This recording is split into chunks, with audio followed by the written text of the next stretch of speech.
So this video was inspired by this design here of this little dangly pendant. Somebody actually asked me, is there a way that I could do something similar but in a ring?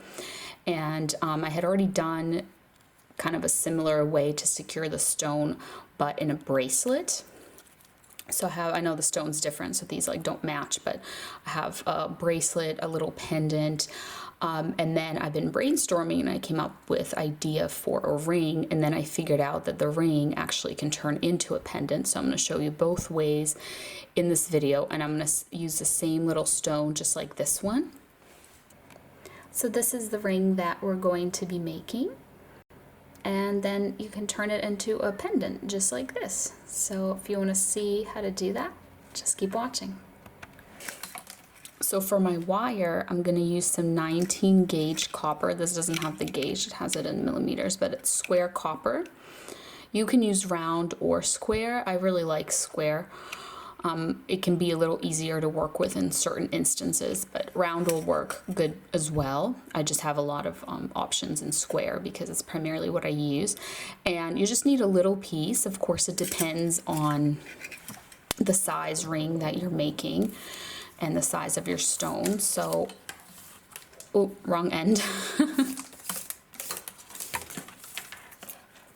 So the size of this little 19 gauge wire is about 7 inches, and then the stone, it's the same stone as I used in that little pendant. It's just a tiny stone, which is what, like half an inch or like 13 millimeters. Yeah, about 13 millimeters. So just a little just an acrylic little plastic one that I bought for practicing things with. And so the first thing that you are going to do with this wire is you're gonna roughly bend it in half like this. And then you're going to find the size ring that you want to make. I'm gonna do about a 5, and the reason I'm making such a small ring is because I'm gonna show you another step where instead of a ring, it can be a cute little pendant, and I think that it looks really lovely if the little circle is small. So once you do that, what you want to do is keep it on your ring mandrel, and just with your pliers, you want to put a bend into the wires so that, let me just move that, so that they come together at the size that you want, like this. Here, I'll take it off the ring mandrel so you can see. So this is what we did here. Now, the reason I'm using 19 gauge is it's pretty thick, and so it's not like as sturdy as, you know, if you do a typical ring where you use several base wires, but it's pretty sturdy. But what you can do if you want it, you know, if you're worried about it and you want it to be a really sturdy ring, is you can keep the little bends that you made, but open up, like uncurve the rest of the ring like this. I'm just trying to get this wire to be straight. And do some hammering. Hammer, just not the angles here, but just here, just this piece, and hammer it on this side here, in here. So this will help strengthen it. It'll also flatten it. And so this is an optional step, but if you happen to have the materials to do this, what I'm gonna do is, so it's not super loud, and also I can't do it here in the air in front of my camera, but off camera, I'm gonna put this down on the ground. I'm gonna hammer it. First, I'm just gonna hammer it like this with the regular side just to flatten it. And then just to give it a little texture, I'm gonna hammer it with this ball part of my chasing hammer. So I'll show you what that ended up looking like. All right, so here is my band. I hammered it first flat and then gave it a little texture. And so now I'm just gonna bend it back around my ring mandrel. And something I just thought of is the size might have increased ever so slightly because, yeah, it did increase because when you hammer it, it flattens out. So yeah, let's keep that in mind as well when we're making this like a specific size. So it actually went up a whole size to a 6, but it'll probably end up being more like a 5.5 because when we wrap like the wires around the base, it'll feel smaller. All right, so now we have this pretty little textured band. It's hard to see the texture now, but when you if you oxidize it, it'll be really nice. So the next wire that I'm going to use is going to be some half round wire, just my regular 22 gauge half round wire. And I'm going to just use that, just tiny bit of it to make a connection here. So these two wires stay together. And just like this. And so that they, the little wire ends are here facing you. Cut them both on this side.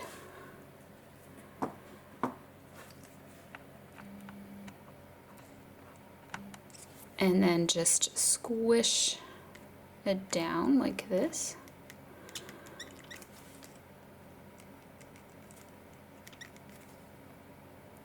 I'm just gonna push that down a little bit. There we go. So the wire ends are here. So this is gonna be the part where the stone is gonna be to cover that up.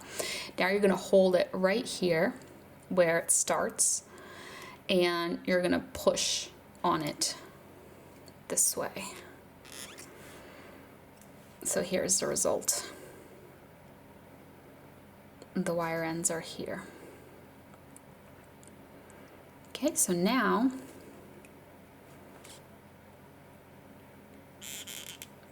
you're going to separate the two wires.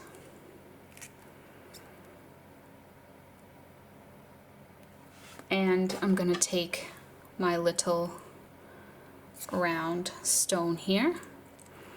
I think I need to bend this just a little more. I think it's not quite at a 90-degree angle. All right, so then it's going to be the same or very similar technique that we used in the pendant, where we're crisscrossing these wires. So you're holding your stone in. Once you make that bend on the bottom, it's easy because you can just kind of push down and they stay. The stone stays.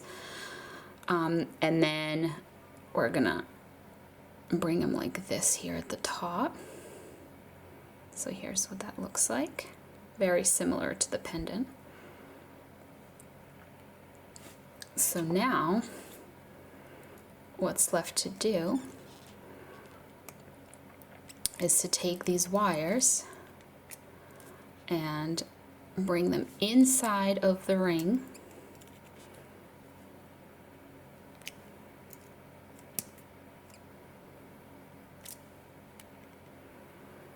And then you just might have to play around a little bit with this little crisscross on the front of your stone, because it might have gone a little lopsided,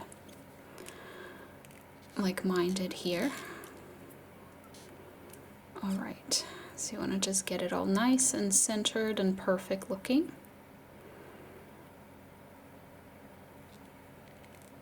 And I'm just like pulling and pushing those wires in there.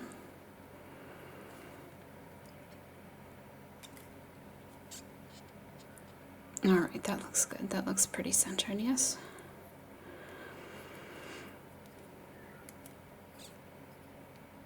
I feel like this needs to be just a little more this way.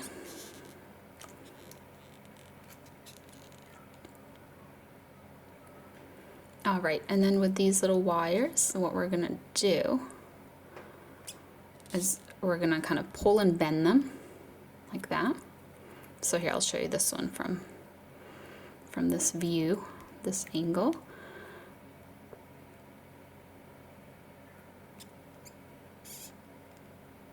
Here's what it looks like from the inside, and we're gonna make a little loop. So leave yourself just a tiny little wire end, just enough for it to kind of get across there. And another option that I just want to mention real quick is if you've made a standard ring, a lot of times in a standard ring you end up wrapping some wires around the band and making like a little swirl with them. That is also an option, especially if you like swirls. But I'm just going to show you kind of the plain version here without the swirls, but that's up to you. You can definitely add them. So I'm taking this little wire end, I'm bending it this way so it forms a loop, and then I'm just pressing down on it so that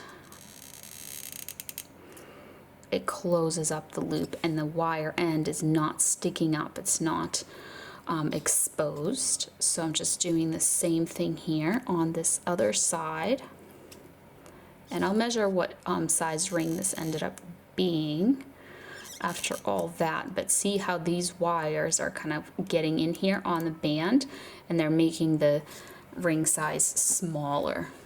So we started out with about a 5, then we hammered it and it went up to about a 6, and now it's back. Now it's back to about a 5 with those wires there. So that was pretty good. But of course it depends on how much you hammer the band. If you hammer it a lot, it'll become really flat and much bigger.